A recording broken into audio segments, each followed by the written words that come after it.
이사야서 6장을 보겠습니다. 이사야서 6장 전체 중에 11절, 13절만 먼저 읽도록 하겠습니다. 그때 내가 여쭈었다. 주님, 언제까지 그렇게 하실 것입니까? 그러자 주님께서 대답하셨다. 성읍들이 항폐하여 주민이 없어질 때까지, 사람이 없어서 집마다 빈집이 될 때까지, 밤마다 모두 황무지가 될 때까지, 나 주가 사람들을 먼 나라로 흩어서 이곳 땅이 온통 버려질 때까지 그렇게 하겠다. 주민의 10분의 1이 아직 그곳에 남는다 해도 그들은 다 불에 타 죽을 것이다. 그러나 밤나무나 상수리 나무가 잘릴 때에 구루터기는 남듯이 거룩한 씨는 남아서 그 땅에서 구루터기가 될 것이다. 아멘. 아멘. 네, 뭔가 저기서 여러분들이 설교 제목을 정한다면 저 구절에서 어떤 구절을 설교 제목으로 정할 수 있겠습니까? 여러분들이 한번 핵심 단어를 한번 찾아보십시오. 네, 구루터기, 구루터기 씨, 남는 자, 그것을 잘 주목해서 보시기 바라겠습니다. 자, 그래서 지금 누가 남은 자인가, 누가 남은 자인가 그 설교 제목으로 오늘 말씀 전하도록 하겠습니다. 자, 누가 남은 자인가? 누가 남은 자인가요?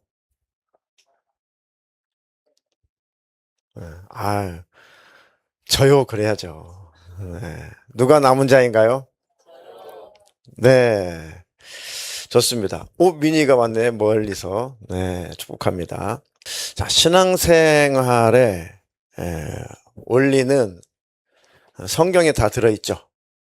네, 성경에 신앙생활을 어떻게 해야 되는지, 어떻게 올바르게 사는 것인지, 또 어떤 것이 올바른 신앙생활인지, 어떤 것이 하나님과 올바른 관계인지, 그래서 성경에 다 기록되어 있습니다. 신앙생활의 원리는 구약 성경이나 신약 성경이나 원리는 다 똑같습니다. 우리가 구약 성경을 읽든 신약 성경을 읽든 그 하나님의 말씀, 성경 말씀을 오늘 지금 주님이 내게 말씀하고 계시다라고 여기고 그 말씀을 대하면 신앙생활의 길이 선명하게 보입니다. 신앙생활의 방향이 분명하게 보입니다. 네. 하나님의 말씀에 순종을 하게 되면 성경에 하나님의 은혜가 임하죠. 말 그대로 샬롬의 복이 임합니다. 평안하게 살죠. 그런데 사람이 늘 그렇게 살면 좋은데 오래가지 못하죠. 또 죄 짓고 또 하나님 떠나고 타락해서 하나님을 또 멀리하고 하다 보면 하나님께 경고도 하고 하나님께서 부지런히 선지자도 보내고 예언자도 보내고 하시는데 그래도 돌이키지 않으면 꼭 뭐가 임해요? 사랑하시기 때문에 하나님 뭘 하세요? 징계를 하시는 거죠. 사랑하시기 때문에 징계가 있고 징계가 있으니까 고난이 있고 고통이 찾아오는 거죠. 그건 하나님의 사랑의 방편이죠. 그렇지 않기를 바라지만 그럴 수밖에 없는 것은 하나님의 또 사랑의 방편이다. 자, 그러면 또 그 고통 가운데 그 고난 가운데 어떤 일이 일어나요? 어떤 일이 일어납니까? 이스라엘 백성들 보면 뭐가 일어나요? 뭘 하게 돼요? 회개가 하게 되죠. 회개. 하나님 앞에 잘못됐어요. 용서해 주세요. 회개하고 하나님 말씀 부지런히 또 연구하고 그 말씀대로 살아보자 걸기도 하고 그 말씀에 또 순종하는 삶을 살게 됩니다. 그러면 또 하나님은 또 언제 또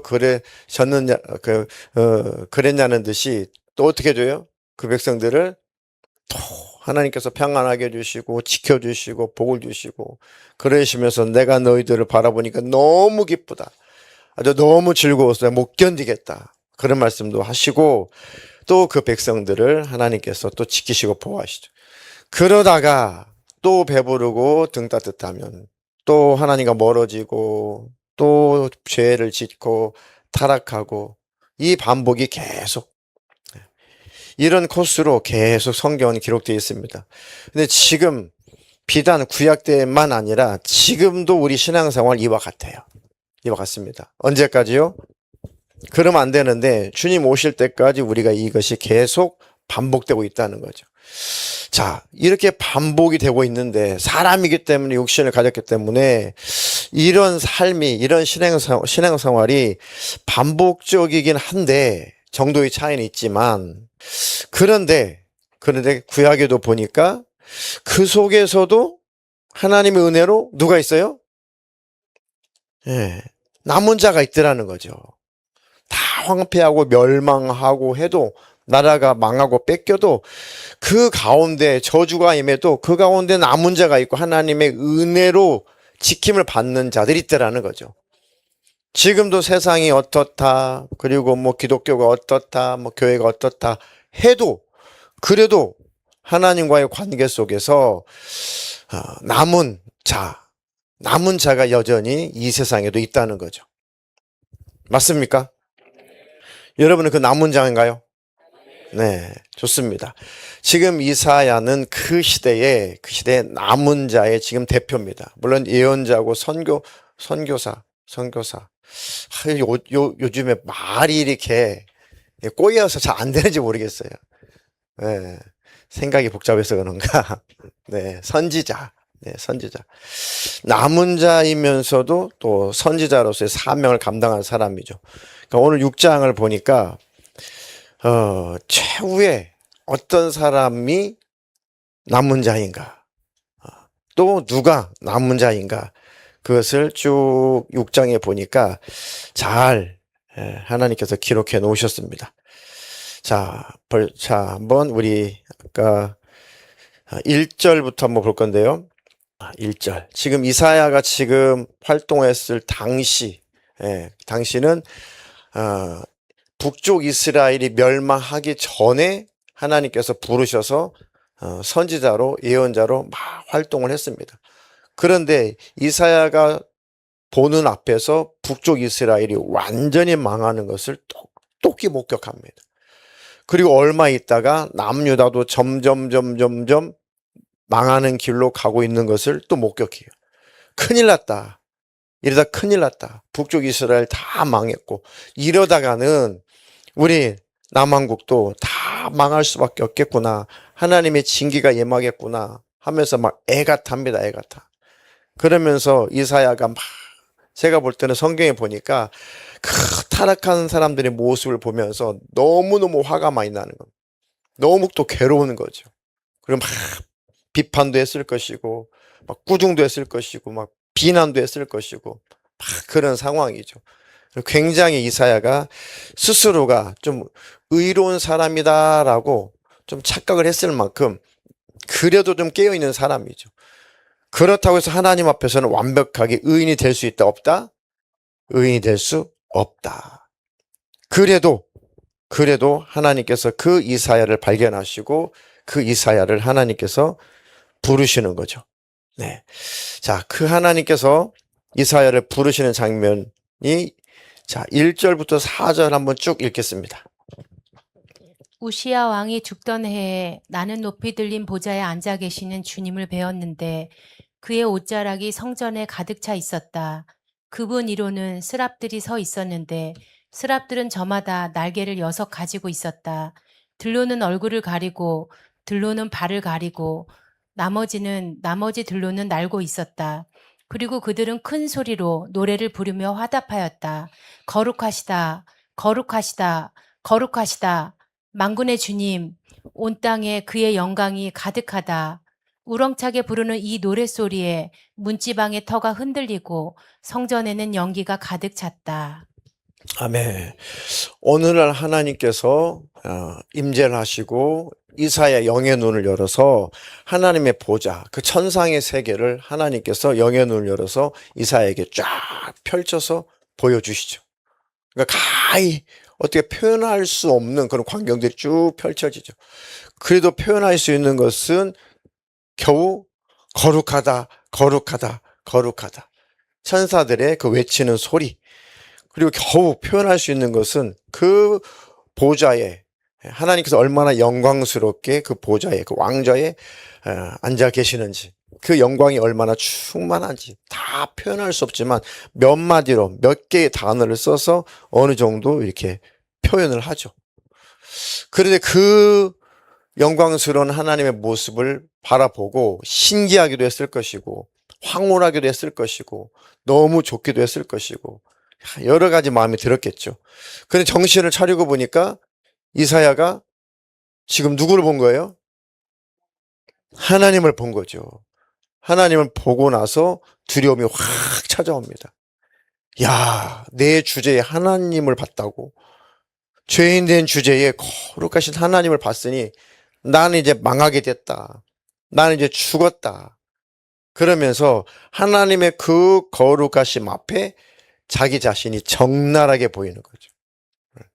자, 이 구절을 계시록에도 나와 있지만 하여튼 표현이 잘 안 돼서 한번 그림으로 제가 잠깐 한번 이렇게 요청을 좀 해봤거든요.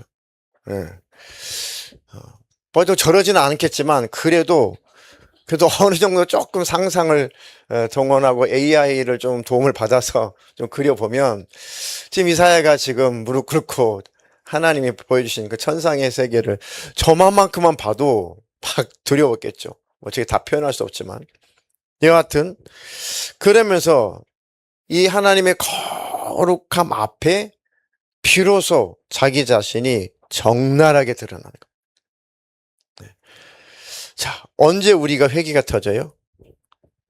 하나님의 말씀, 하나님의 그 거룩한 임재, 하나님의 그 말씀에 빛 앞에 내가 보일 때, 야, 나는 죄인이구나.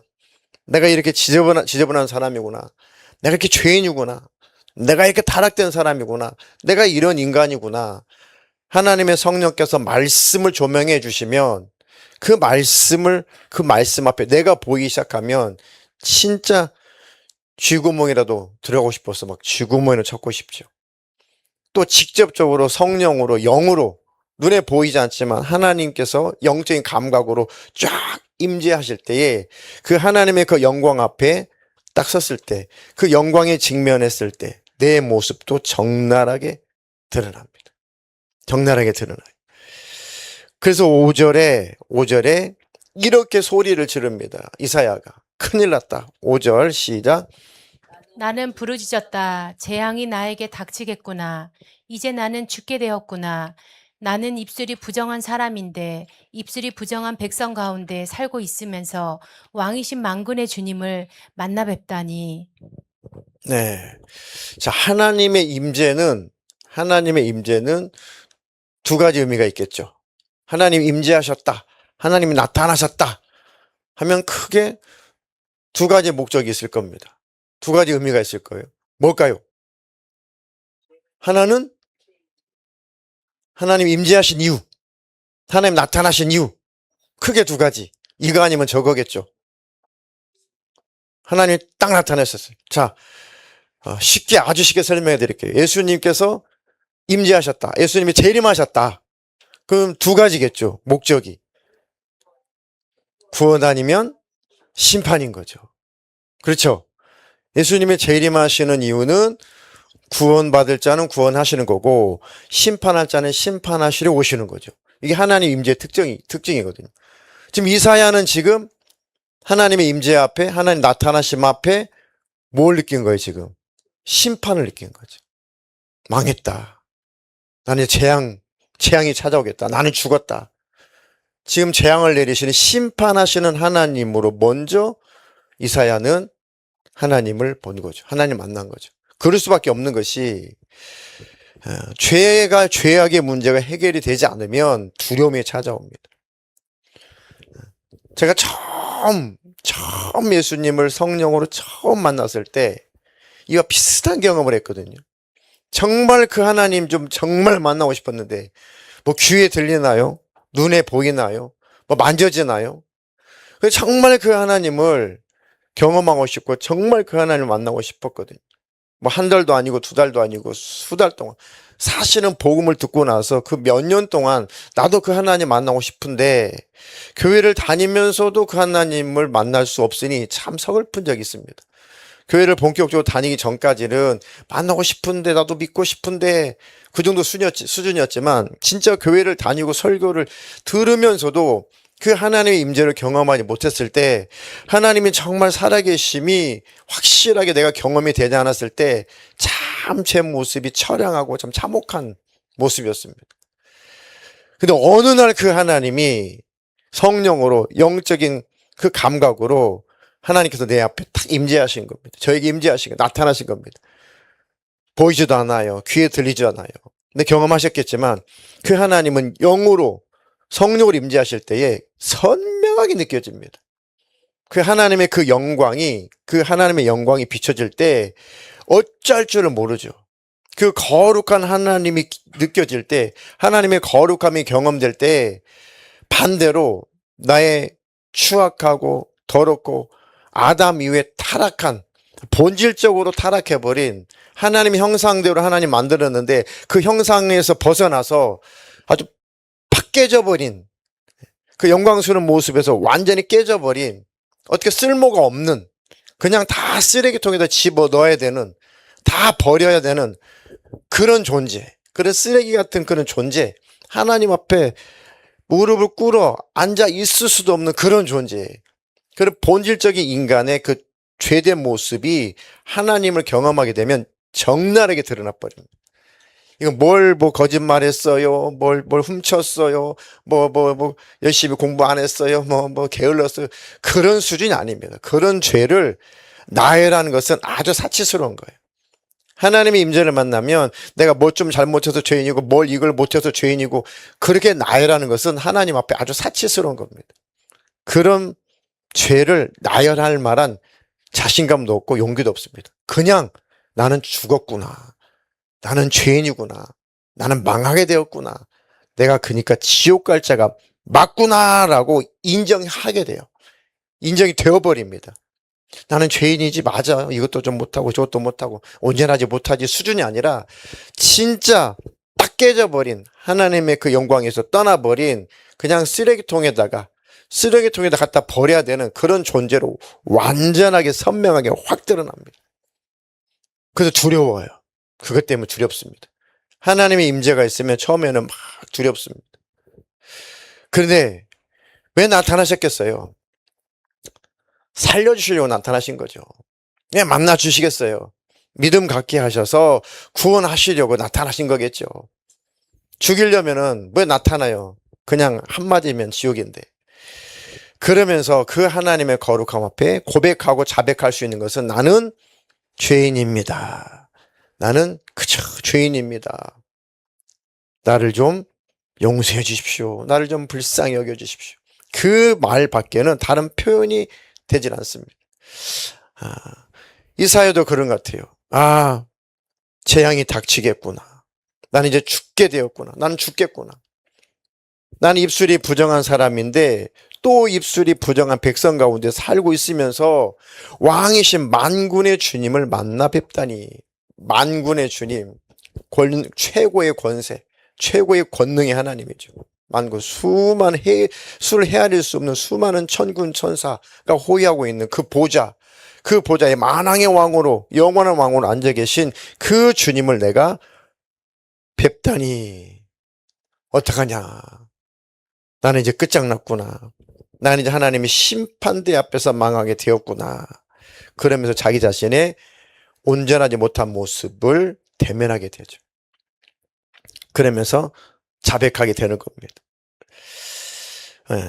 이사야도 하나님이 부르실 때까지 얼마나 하나님, 언제까지 이 나라가, 이 민족이 이렇게 타락한 모습대로 언제까지 이렇게 두실 겁니까? 또 그러면서 이스라엘 백성들을 향해서 선지자로 부르실 받기 전에 못 견디고 스스로 얼마나 많이 또 그 백성들 향해서 막 손가락질하고 비난하고 비판했겠습니까? 그 의협심에. 물론 하나님께서 그것을 다듬어서 쓰시는 장면이죠. 그러니까 이사야도 나도 하나님 앞에서 온전치 못한 주제에 내가 타락한 백성들을 손가락질했구나. 타락한 백성들을 내가 비판하고 비난했구나. 재판장은 하나님이신데 내가 하나님 자리에 올라가서 함부로 비난했구나. 하나님, 내 입술 동안 부정합니다. 나 또한 하나님 앞에 온전치 못한 주제의 입술로 범죄했군요. 등등 이런 회개 내용들이 다 포함이 됐을 거란 말이죠.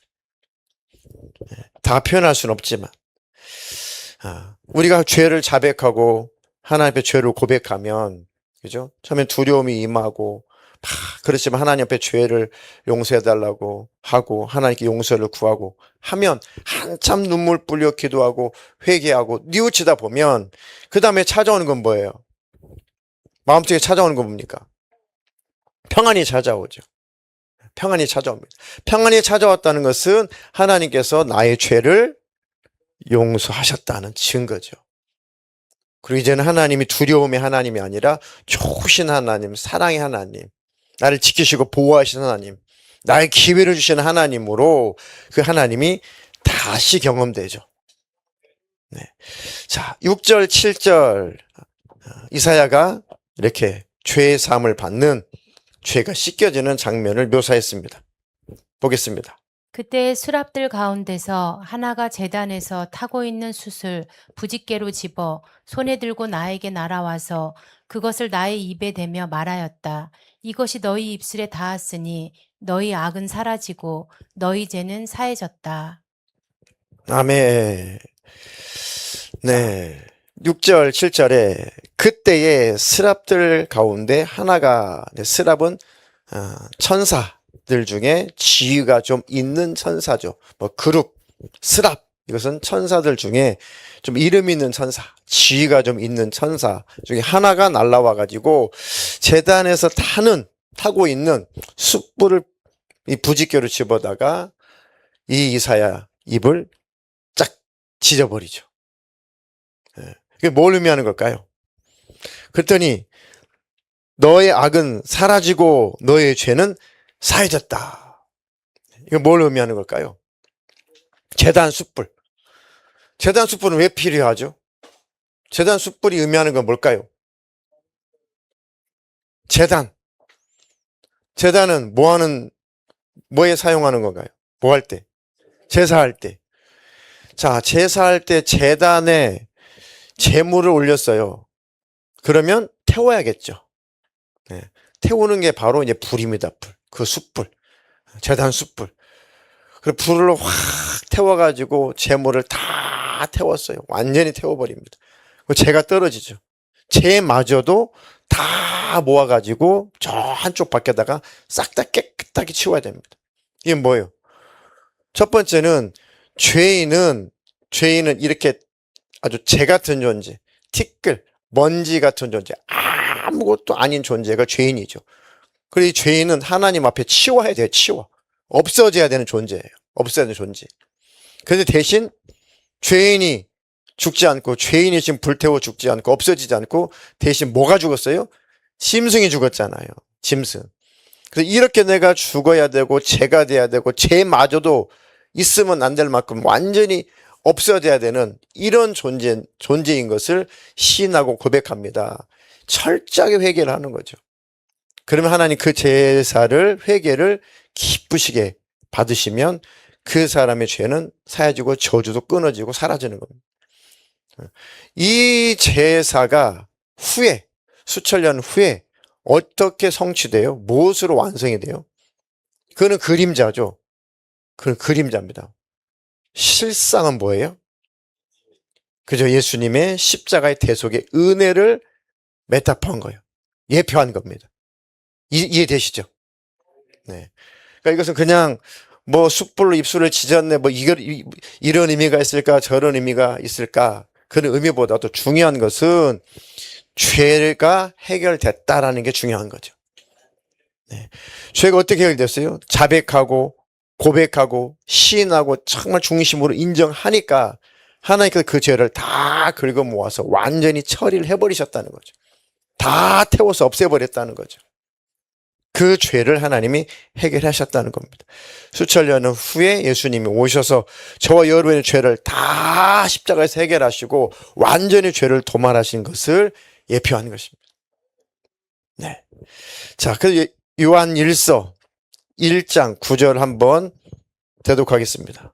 우리가 우리 죄를 자백하면 하나님은 신실하시고 의로우신 분이셔서 우리 죄를 용서하시고 모든 불의에서 우리를 깨끗하게 해주실 것입니다. 아멘. 우리가 우리 죄를 자백하면 되는 거구나. 죄를 숨기지 말고, 죄를 감추지 말고, 죄를 보호하지 말고, 죄를 두둔하지 말고, 죄는 죄라고 인정해버리면 되는구나. 나는 죄를 범했다고 자백해버리면 되는 거구나. 핑계댈 필요 없이 하나님 앞에 맞습니다. 제가 죄를 범했습니다. 잘못했습니다. 라고 자백하고 시인해서 이게 죄를 분리시켜버리면 되는구나.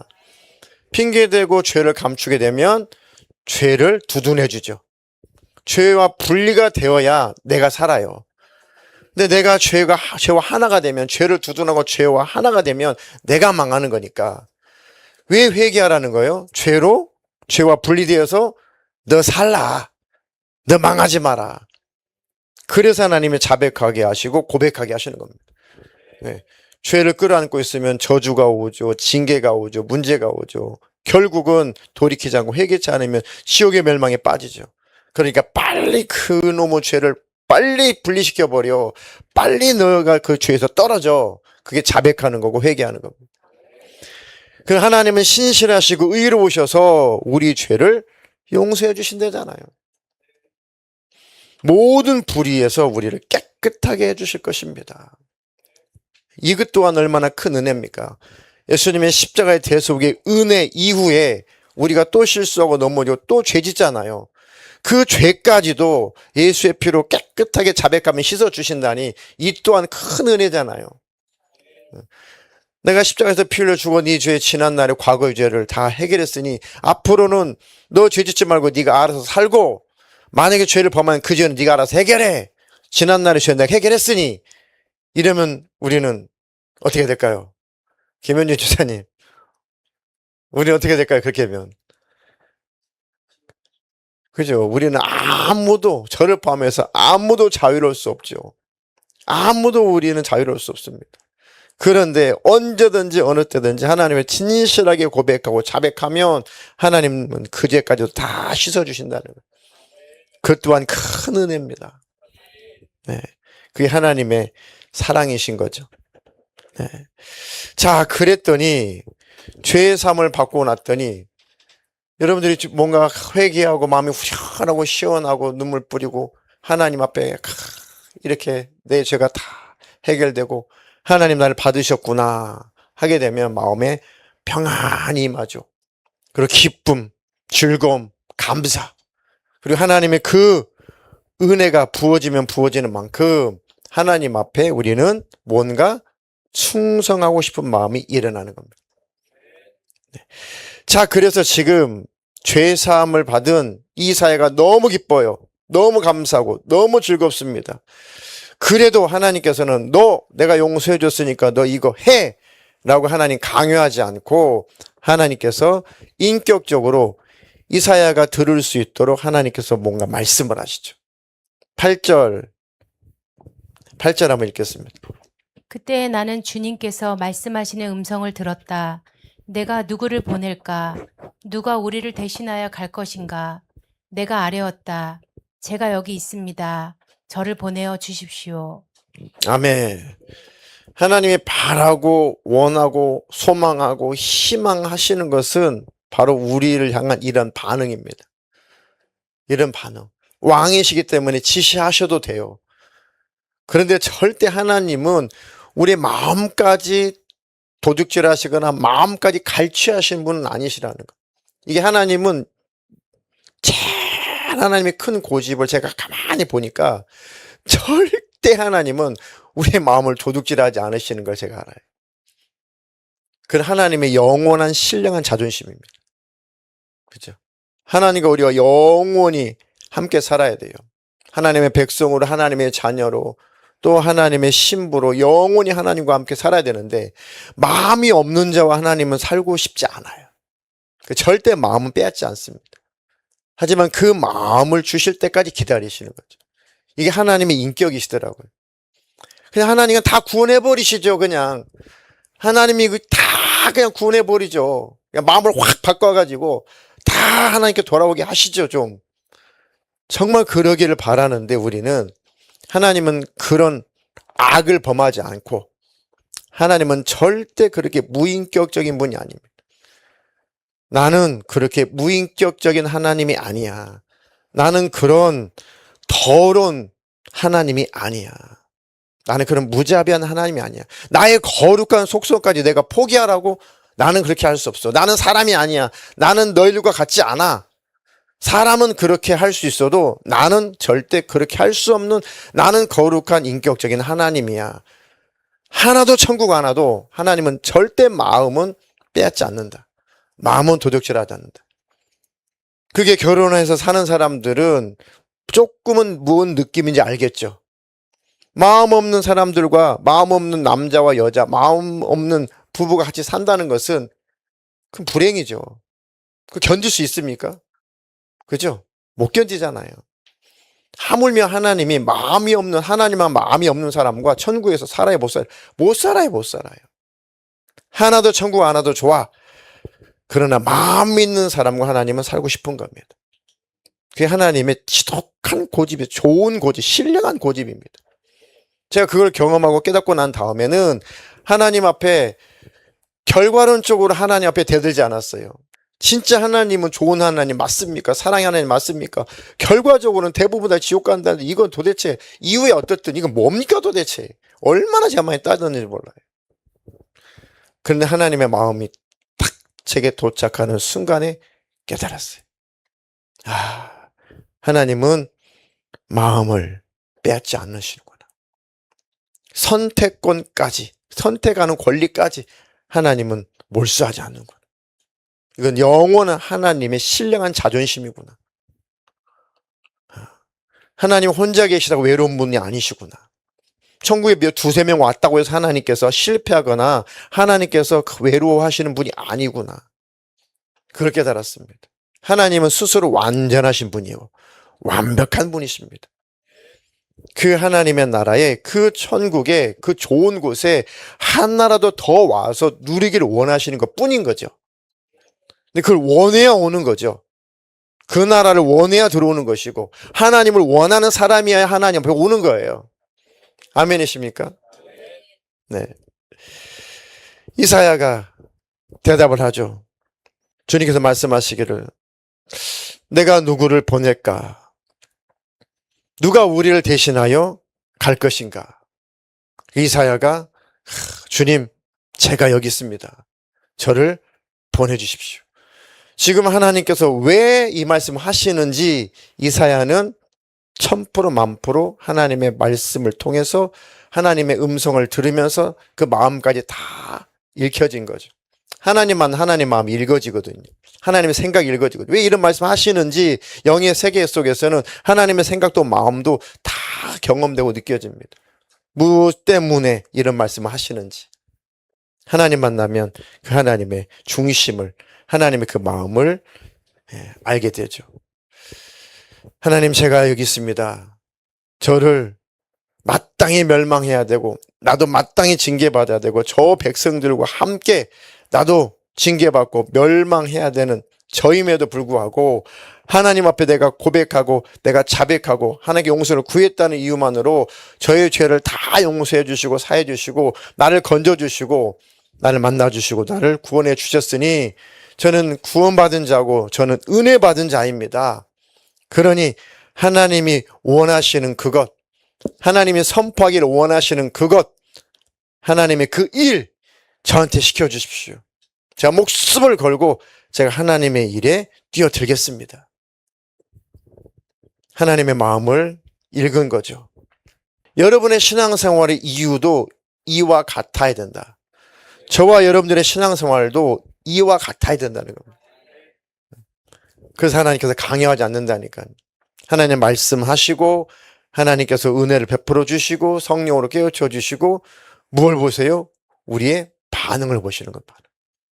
반응. 너 왜 그걸 하는 거지? 너 왜 찬양하는 거지? 너 왜 공연하는 거지? 너 왜 헌금하는 거지? 너 왜 직분을 감당하는 거지? 너 왜 이 시간 나와서 졸린 예배하는 거지? 얘는 이 시간에 또 와가지고 이렇게 앉아서 하나님을 예배하고 하는 거지? 하나님이 물어봤어요. 보호는 어쩌려고 이 시대에 신학교를 가게 된 거지? 광산이 거기 숙이지 말고 왜 숨냐 뒤로. 안 부를게. 자, 이렇게 하나님께서 질문을 하셨단 말이에요. 그럼 여러분도 당연히 어떻게 대답을 하실 겁니까? 무슨 대답할 거예요? 너 왜 예배드려? 너 왜 신앙생활해? 너 왜 직분 감당해? 너 왜 헌금해? 너 왜 전도해? 너 왜 섬기고 왜 봉사해? 너 왜 나한테 자꾸 잘해?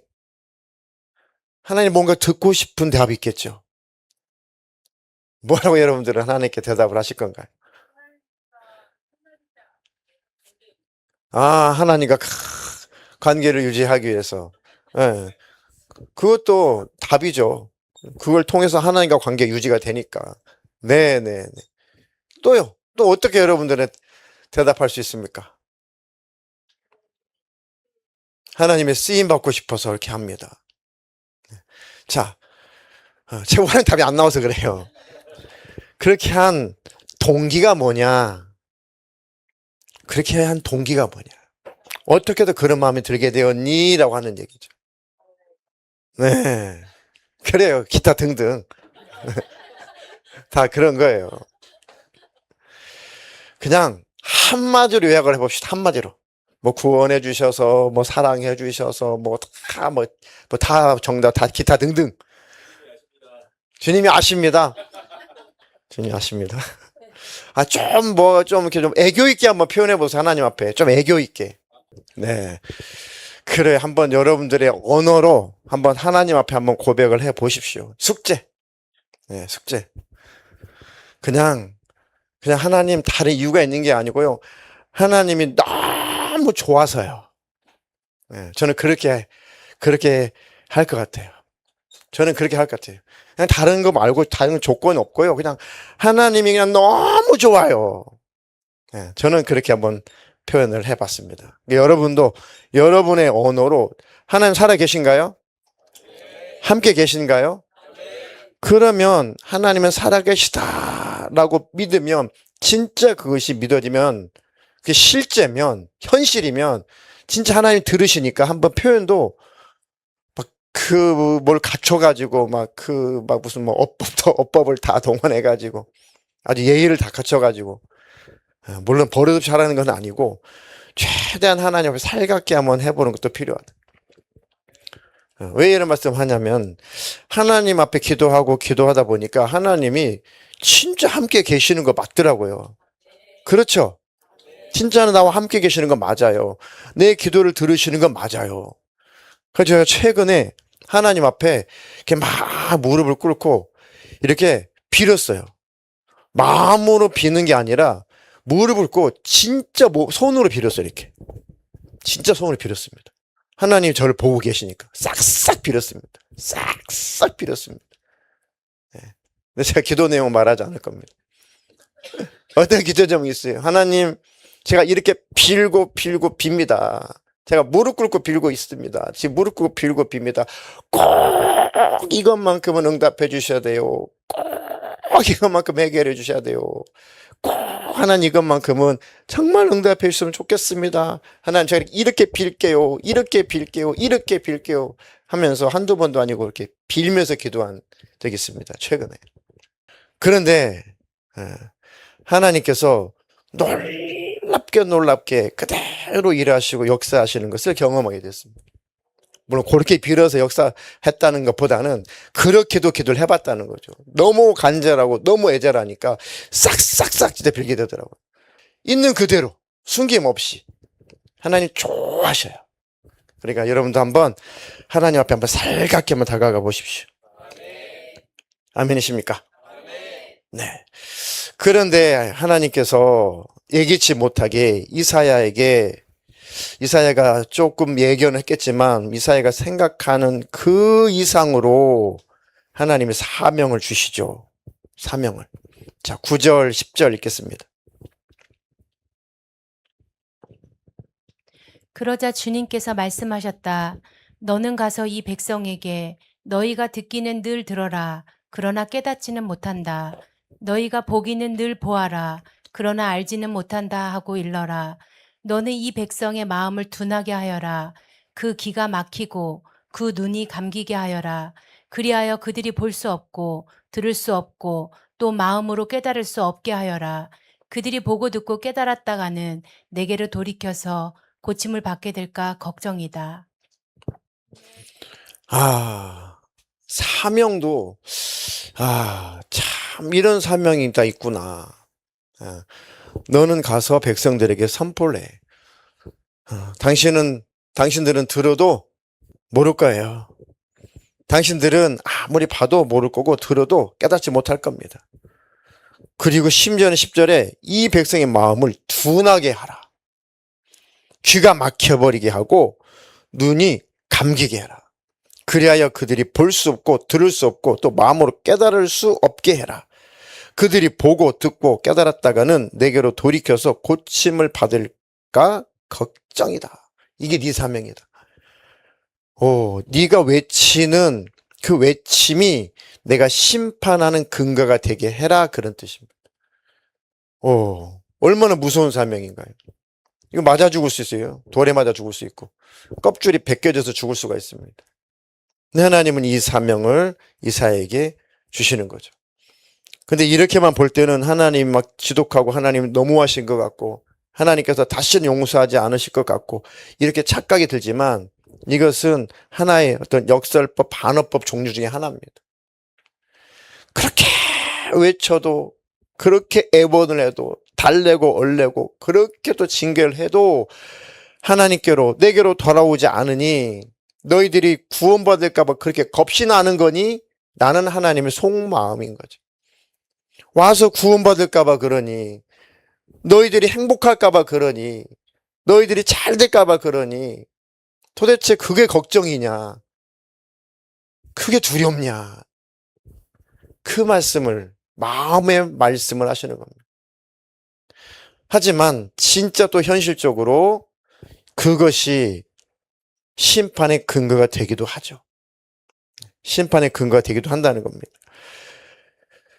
왜냐하면 왜 이런 선포를 했냐면 그때 당시 남유다 백성들도 이 하나님과 관계가 너무 멀어지고 이 신앙적으로 타락이 그게 이르다 보니까 5장에 나오죠. 5장 18절 이후에 나오죠. 하나님 심판하신다면서요. 심판 왜 안 해요? 심판 계획하셨다면서요. 심판 좀 해보시죠. 왜 아직 안 해요? 혹시 심판할 만한 능력 없는 거 아니에요? 이렇게 따진단 말이에요. 이렇게까지 따져요. 그러니까 하나님께서 그런 소리를 들으시고 그런 모습을 바라보고 가슴을 치시는 거죠. 그래서 이사야에게 선포해라. 끝까지 선포해라. 두 가지죠. 끝까지 선포해서 기회를 주어라. 또 한 가지는 기회를 줬음에도 최선을 다했음에도 돌이키지 않았으니 심판의 근거가 된다. 두 가지죠. 그래서 하나님의 임재는 구원과 심판 두 가지 의미로 임재하시는 거죠. 선지자를 보내는 것도 심판 아니면 구원인 거죠. 똑같습니다. 누가 남은 자예요? 돌이키는 자, 회개하는 자가 남은 자가 되는 것입니다. 그때나 지금이나 똑같다는 거죠. 그래서 이사야가 물어보죠. 하나님, 제가 끝까지 맞아 죽을지라도 제가 이 사명 감당하겠습니다. 그런데 언제까지 이 사명 감당해야 되는데요? 언제까지 외쳐야 되는데요? 라고 하나님 앞에 조심스럽게 이사야가 여쭤보죠. 11절, 12절 읽겠습니다. 그때 내가 여쭈었다. 주님, 언제까지 그렇게 하실 것입니까? 그러자 주님께서 대답하셨다. 성읍들이 항폐하여 주민이 없어질 때까지 사람이 없어서 집마다 빈집이 될 때까지, 밤마다 모두 황무지가 될 때까지, 나 주가 사람들을 먼 나라로 흩어서 이곳 땅이 온통 벌어질 때까지 그렇게 하겠다. 네. 조심스럽게 여쭤보죠. 주님, 언제까지 그렇게 하실 것입니까? 이사야도 어떤 사명인지 들어보고 나서 참 마음이 힘들었겠죠. 근데 하나님의 또 결심도 아주 분명히 서 있습니다. 하나님, 언제까지 우리 백성은 이렇게 고집 부릴까요? 저는 언제까지 그들에게 선포해야 될까요? 그들이 듣지 않을 거야. 네가 최선을 다해서 선포해. 근데 그들은 다 귀를 막고 있어. 눈을 감고 있어. 그래서 절대 듣지는 않을 거야. 아무리 말해도 듣지 않을 거고 봐도 깨닫지 못할 거야. 그래도 완전히 멸망할 때까지 끝까지 선포해. 끝까지 외쳐. 두 가지라고 했죠. 그 소리를 듣고 돌이키고 회개하는 자가 있다. 남은 자가 있다. 또 그렇게 끝까지 외쳤음에도 불구하고 회개하지 않고 진짜 망하는 자들이 있다. 설령 나라가 없어지고 망할지라도 하나님 앞에 남은 자가 있다. 그래서 우리는 누가 돼야 된다고요? 남은 자가 돼야죠. 그 결론이 뭡니까? 6장 13절 한번 읽겠습니다. 주민의 10분의 1이 아직 그곳에 남는다 해도 그들도 다 불에 타 죽을 것이다. 그러나 밤나무나 상수리 나무가 자릴 때 구루터기는 남듯이 거룩한 씨는 남아서 그 땅에서 구루터기가 될 것이다. 아멘. 그래서 하나님의 선포의 목적은 선자를 통해서 하나님이 경고의 목적은 망해버리라가 아니죠. 죽으라가 아니죠. 지옥 가라가 아니죠. 본심은 반대죠. 본심은 제발 살아라라는 겁니다. 제발 남은 자가 되어라. 그게 하나님의 본심인 거죠. 다 이사야 네가 다 망하고 황폐하고 다 도시도 불타고 사람들도 다 죽고 포로로 끌려가고 아주 초토가 될 거야.